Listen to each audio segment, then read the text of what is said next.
السلام عليكم ورحمة الله تعالى وبركاته. اللهم صل وسلم على سيدنا وحبيبنا محمد. اليوم الحكاية جات من المدية، من عند بنت اسمها نورة. قالت نورة في يوم من أيام الأسبوع، كان نهار الخميس، وكان البرد قايم، الريح تنعل في الجبال والسماء مغطات. نورة كانت راجعة من المدرسة مع صاحبتها ليلى في غابة صغيرة. سمعوا الزهوط، يعني طلقات كلاشينكوف، وتجمد الدم في عروقهم. جاو رجال لابسين قشابيات عينيهم كي النار الجحيم. قالوا لهم: وين رايحين البنات؟ المدرسة هذه مش بلاد تقرا فيها المرأة. شدوهم. ليلى حاولت تهرب، طاحوا عليها. نورة وقفت كالسبع، ضربت واحد في وجهه بالكتاب، بصح كانوا بزاف، شدوها وخطفوها طلعوها للجبل. قالوا لها: راكي رهينة عندنا. قالوا لها: بوك راه يخدم مع الدولة، نحبوا نوصلوا له رسالة. بصح نورة كانت قوية، ما بكاتش ما صرختش، تحملت الذل. حتى كي حب واحد منهم يغلط معاها خبطاته بحجرة، خلاتو دمو يسيل. بصح هربت 3 ليالي وهي تمشي في الجبال، رجليها مجروحين، ماكله ما كانش غير العزيمة اللي كانت تسوقها. كي رجعت للدوار كانت مشوهة، بصح قلبها مشى يولي حجر. الأب ديالها عمي الطاهر قرر يسكت، بصح نورة لا، خبات حكايتها على الناس بالسيف باش ما توليش الضحية في عيونهم. سجلت في الجيش السري الشعبي وولات تحارب معاهم. تعرفت باسم نورة الكابوس، عادوا عيطوا لها نورة الكابوس. كل كمين تديرو تخلي ورقة مكتوب فيها: على خاطر ليلى وعلى خاطر بلادي. قعدت ليلى صاحبتها تحرق مسكينة في قلبها اللي قتلوها إرهاب. نورة بنت دوار سيدي علي، القصة اللي مازال فيها الدم يسيل والنار شاعلة، وحكاية نورة مازالت ما كملت. في آخر مواجهة في 1999 وقعت في فخ داروا لها كمين، كانت محاصرة من كل جهة. رفضت تستسلم، آخر رصاصة دخلت الراسها وما خلات العدو يفرح بها. دفنوها مسكينة في الجبل وكتبوا على قبرها: هنا ترقد نورة بنت سيدي علي اللي ماتت واقفة وما ركعتش لحد.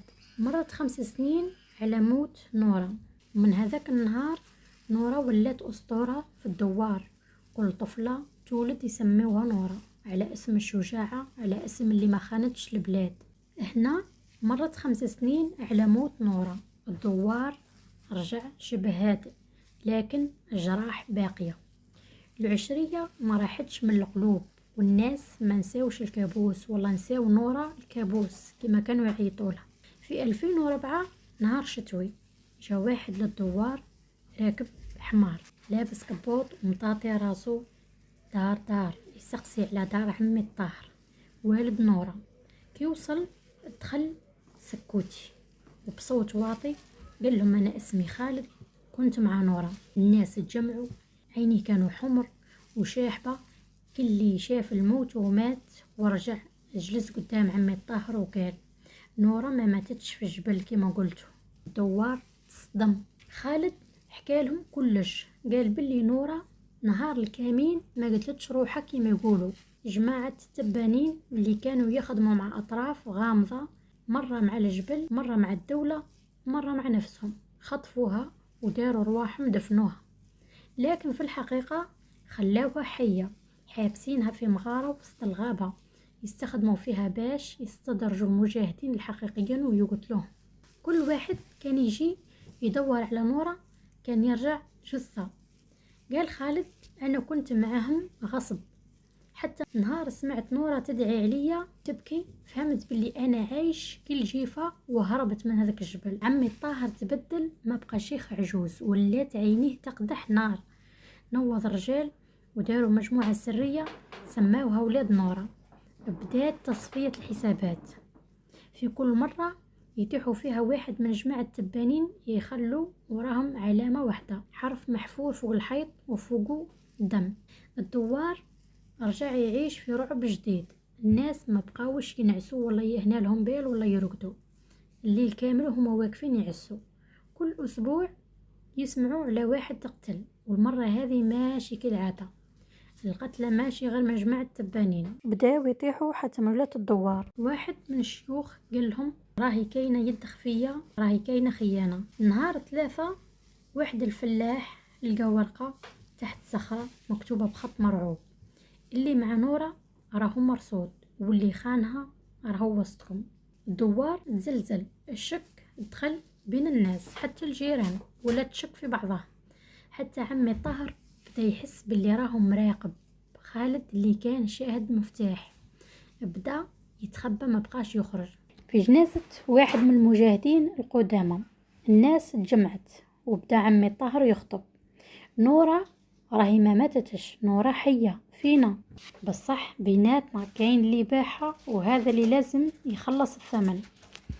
خالد ما قدرش يسكت، ناض وقال بصوت عالي قدام الناس: الخاين راهو القايد جديد، هو اللي كان يمد المعلومات على المجاهدين، وكان على اتصال بجماعة تبانين. الناس تجمدت. القايد بدا يضحك وقال: نورة كانت لعبة استعملناها تصفيوا بها حساباتكم، وها انتوما رحتوا تقتلوا في بعضاكم باسمها. نفس الليلة أولاد نورة داروا اجتماع سري في الغابة، اتفقوا يجي الحق ولا ندفنوا الدوار كامل. نهار الجمعة وقت الصلاة الناس خارجة من الجامع، طاحت قذيفة صغيرة صنع يدوي على مكتب القايد. انفجار والدخان والصياح. القايد خرج يزحف مدمي. خرج عمي الطاهر ووقف قدامه وقال: هذه من عند نورة، وباسم كل دم سال بلاش، وضربه بآخر طلقة كان حافظها. مرت شهور، الهدوء رجع للدوار، بصح نورة ما رجعتش. قبرها فارغ، والناس تقول شافوها في منطقة ثانية لابسة لباس المجاهدين، تخدم في صمت وتراقب من بعيد. وفي الليل الأطفال يحكوا كي تهبط الشمس نورة تمر بين الزيتونات، تدفن الذنوب وتفتش على الباقي من الخونة. عام 2006 البلاد استرجع أنفاسها، هدرت السلاح ولات أضعف، لكن النار ما طفاتش كامل. الناس بدأت تحكي على شبح، بنت تمشي في الجبال، تهجم على مخابئ سرية، تطلق الناس من سجون ماشي رسمية. كل مرة يلقاو جثة متعفنة لواحد من قادة الجماعات المضللة، يلقاو مكتوب بالحبر الأحمر: هنا كان اللي باع الدم وخان الأرض. نهار من نهارات الشتاء كالعادة كانت الغيوم مغلقة، السماء سوداء وريحة المطر ممزوجة بالبارود القديم. في السوق الأسبوعي للدوار دخلت امرأة لابسة كابيشون أسود واقفة قدام بائع التمر. واحد العجوز حلف وقال: هذوك عينين نورة والله غير هي. لكن كي قرب لها ما قال والو، غير شافته بابتسامة حزينة ومشات، وقالت له غير بشوية مازال ما خلصوش. ولاد نورة جمعوا رواحهم والعدد ولا كبير حتى من ولايات أخرى. خالد بعد ما دار سكات طويل قال: آخر وكر هو في جبل بوشنين، فيه اللي كانوا يسيروا العمليات من تحت، الناس اللي باعت البلاد من مكاتب مضللة واللي ما خرجت في الصحف ولا حتى في ملفات العدالة.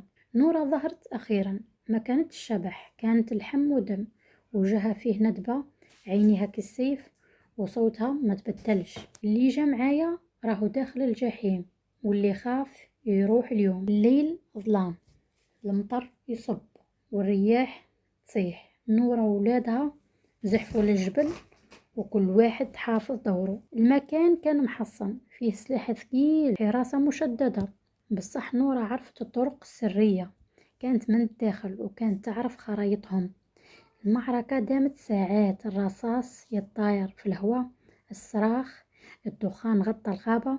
نورة وصلت للقاعة الرئيسية وين كان جالس الراس المدبر، واحد من كبار الجماعات اللي داروا عليه 1000 قصة وقالوا مات. قال له وهو يضحك: أنا صنعتك، خليتك أسطورة باش يتقاتلوا باسمك، وهانتي رجعتي تكملي الدور. نورة قربت بزاف وقالت: لا، أنا رجعت نطفي الحريق اللي درته. طلقت الرصاص تاعها، ما كانوش بزاف، 3 برك، واحد للصدر واحد للراس والثالثة فتحت الباب للحرية. النهار اللي بعده الشمس طلعت كي أول مرة بعد سنين.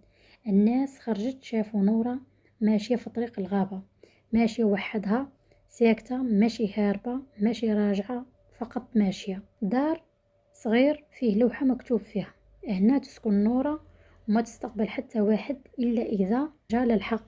الدوار تغير، ولات فيه مدرسة جديدة باسم ثانوية نورة، ودار للنساء اللي عاشوا العشرية وما حكاوش. أما الأطفال كي يلعبوا ما يحكوش على سبايدر مان ولا باتمان، يحكوا على نورة، نورة بنت دوارهم اللي ولات أسطورة حية. عام 2008 بعد عامين من سقوط آخر وكر في جبل بوشنين، ولاد نورة ما تفرقوش، بالعكس قرروا يرجعوا الحركة، حاربوا النسيان، نحموا الضعيف ونسجلوا الحقيقة. تحت قيادة نورة، ولاد نورة داروا فروع في عدة ولايات: البويرة، المدية، الشلف وحتى العاصمة. كانوا يلبسوا كالشعب، يعيشوا كالشعب، بصح يخدموا خدمة الدولة ما قدرتش تديرها. من نار إلى نور ولات عندهم قاعدة، يطيحوا شبكات فساد كانت تسرق التعويضات، ويفضحوا مسؤولين سابقين اندسوا في مناصب جديدة بأسماء مبدلة، يفتحوا أرشيفات مخفية على المجازر. لكن النجاح ما يعجبش كل الناس. في ربيع 2009 نورة وصلت لها معلومة خطيرة: كاين عميل مندس في صفوف ولاد نورة يمد معلومات لجهاز أمني موازي مازال يخدم من تحت الطاولة. الهدف إسكات نورة نهائيا. خالد كان أول من شك، قال النورة فيه اللي داخل علينا كذيب ويضحك قدامنا كالحمل. دات عملية تصفية داخلية، ماشي برصاص بل بالكشف. كل واحد كان عليه يشهد على روحه ويثبت بالوثائق والمواقف. في وسط كل هذا الشيء نورة كانت ساكتة تقرأ في الوجوه، حتى نادات على شاب اسمه زكريا كان خدم معاهم 3 سنين. علاش درت هذا؟ قال لها ماشي ضدك، ضد الفوضى، حبيت نحمل استقرار. نورة وقفت وقالت: الاستقرار المبني على الكذب هو جهنم باردة. ومشات، خلاته يعيش، بصح طردوه مرجعش. نهار من الأيام نورة خرجت وحدها، قالت: حان الوقت تولوا رجال على الصح، مش تابعيني أنا. من ذاك النهار اختفت نورة، ما بقى حتى واحد يشوفها، لا موت لا أثر لا رسالة. ولاد نورة قرروا ما يبكيوهاش بل يديروا منها مبدأ. نورة ماشي شخص، نورة فكرة، وكل مرة الظلم يطلع نورة ترجع. مرت السنين والناس بدأت تعيش من جديد، الطرق تعمرت، المدارس رجعت تضحك، الأطفال ولاو يلعبوا بلا خوف، لكن الأسماء القديمة تبقى محفورة في الجدران، منهم اسم نورة. مجاهدين ولادها تفرقوا، واحد خدم في الصحافة، وواحد فتح مكتبة، وواحد حب ينسى ويزرع الزيتون. بصح كل عام في نفس النهار 29 مارس يجتمعوا في نفس الجبل، يحطوا شمعة ويسكتوا. ما كاينش خطاب، ما كاينش صور، ما كاينش أناشيد، كاين غير الجبل وريحة التراب وعينين تتبدلج للسما. نورة ما ماتتش برصاصة، ما ماتتش في الجبل، ما ماتتش في الغدر. نورة ذابت في الناس كالروح في النفس. كي تقرأ الطفلة في كتاب وتحلم تكون قوية، نورة حاضرة كي يوقف شاب قدام الظلم ويقول لا، نورة راهي واقفة معاه. كي ترفض تنسى ولدها اللي راح في العشرية، نورة تحتضنها في الصمت. الكلمة الأخيرة لنورة: ما كنتش نحوس نكون بطلة، كنت غير نحوس نعيش كالناس. بصح كي تكون البلاد مريضة لازم اللي يوجع معاه. راني رحت بصح ماشي باش ترحموا عليا، راني رحت باش تحييوا بيا. نهاية نورة وبداية كل واحد فينا كي يقول لا للظلم، نعم للحق، ويكمل الطريق بلا تمثال بلا نشيد، غير بأثر. سلام على نورة، سلام على كل نورة تولد بعد نورة.